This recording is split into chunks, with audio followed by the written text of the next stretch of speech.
Lay probably. But kind of cool to, at least next time, if I would have known, I would have periscoped this side of the conversation too. That's what we need is like two-way periscoping now. Well, you know, with the brand new iPad, you'll be able to put them side by side. See, that would be cool.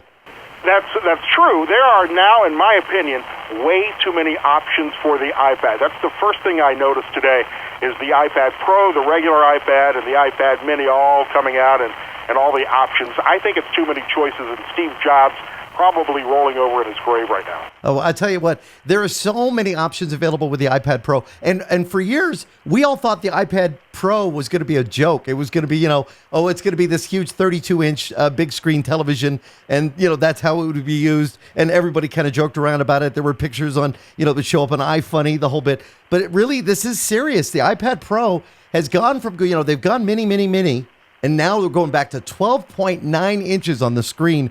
And 10 hours of battery life. Really, the iPad Pro is going to be going up against Surface 4 from Microsoft with features, because now they're adding a bunch of features Surface doesn't have, and we'll have to see what Surface 4 with the Surface Pro 4 adds to the picture. Yeah, iPad Pro really is just the Microsoft Surface with the keyboard cover and the stylus, which is extremely controversial in Apple fanboy circles. Yeah, well, I don't know why they're calling it this new stylus. They're calling it the Apple Pencil, which is if it's a stylus, it costs you $5. If it's the Apple Pencil, it costs you $100. Well, and good point. And to remember, it doesn't look like there's any docking station on this new iPad Pro, which means, and if you're like me, I lose stylus like crazy. They always just disappear. If you lose one of these things, that's $99 to replace. Yeah, it's ridiculous. Yeah, I had an early touch laptop, and the replacement stylus for that I lost all the time was about $150. Yeah. There's no way, and you're right. It's about the size of the original iPad, which is too thin to slide an Apple Pencil into it anywhere. Exactly. So it's going to be one of those add-ons, like the keyboard, like we see with the Surface model. The keyboard, though, has some really nice features, although it is fabric and it lays flat. $169 for a keyboard. That is going to cause a lot of people to go, wait a minute, because by the time you've spent, say you go full-blown, you get the full iPad Pro, which is $1,079. Now, that includes the Wi-Fi. It includes a cellular connection, so you can carry it just about anywhere. 128 gigabytes. You start adding the keyboard, you add the stylus, you're dropping what you would pay for a high-end laptop. But they're saying that this is really going to be equivalent to what you're going to find on a desktop. I mean, this is really a fast iPad, faster than anything that's been out in the market with this new A9 processor. And with the camera, it's an 8-megapixel camera, not the 12 like we're going to see on the iPhone 6S, but certainly you're going to be doing a lot of things on this, including AutoCAD, Photoshop. So for the business user, and I want to say business user, the person that's really productive with it, if you just throw in your bag to watch an occasional movie, I wouldn't be spending $1,000 for it. Maybe the $799 for the 32 gigabyte model. It's got a great screen, and again, you're going to be able to multitask with this, so that's going to be kind of nice. I could see myself perhaps selling my MacBook Air and replacing it with the iPad Pro and going full-born with that. It's still not quite a full laptop replacement, but I could see them cannibalizing their MacBook Air market with the iPad Pro, which might be their long-term strategy because they're now essentially the same thing, except for the keyboard and the touch screen that the Mac Air doesn't have. Well, exactly. And look at it now. You get it out now. It's going to be available, I think, in November.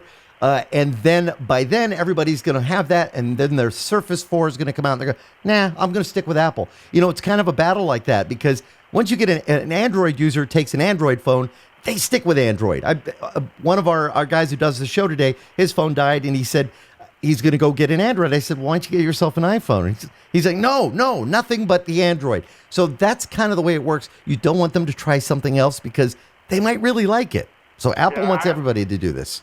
I went from being a Windows Android guy to being a full-blown Mac fanboy now. And in 1 minute, Andy Taylor, Tech Talk Radio, what do we need to know about the iPhone 6S? Is it going to be a massive change? Yeah, well, it's not a really change to the look. You got the 6S, 6S Plus, but you have a 12-megapixel camera on it. And that's going to give you a much better camera experience if you're going to be taking photos. I mean, seriously, that's what we take photos with is our cell phones now. Fingerprint recognition, much faster. So, when you want to identify it. And of course, the pixel size on the screen, that's also better. So really, there is some improvements there. Looks like battery life, it's going to be kind of be give and take on that. Battery life already on the 6 line is very good. But I think many people who haven't made the jump yet to the iPhone 6 will go from the 5, 5S, and finally go with this one because it is going to be a good choice. Apple TV, that's the one that I think most people are excited about.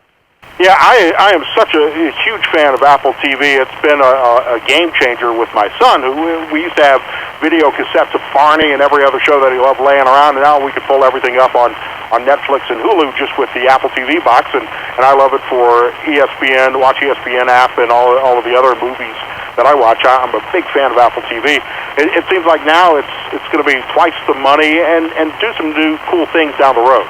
Well, exactly. And it is going to be more money, but you'll have some storage on it so you can download all those apps and games. So you've really got an entertainment center, not like you haven't had with the Xbox One or PlayStation 4, but you'll have an entertainment center built in with these apps you can watch. I'm surprised that they haven't gone full-blown into the television market with an Apple TV, or just call it the iPad Pro is what it would be. The iWall. Yeah, the iWall. The iWall. Like that. Perfect. If you've watched Shepard Smith and the News Deck on Fox News Channel, one of those big devices that make all of his employees look like Oompa Loompas. Exactly. I've seen that. More on this on your website, I'm sure, Andy. Of course, we're going to be talking about this. We have our streaming podcast that's available. We talk about it from the accessibility features for those that are blind to just the average user, and we'll have all of that, again, on our website at TechtalkRadio.com. Follow Andy, too, on Twitter at TechtalkRadio. Andy, talk to you soon. Thanks, man.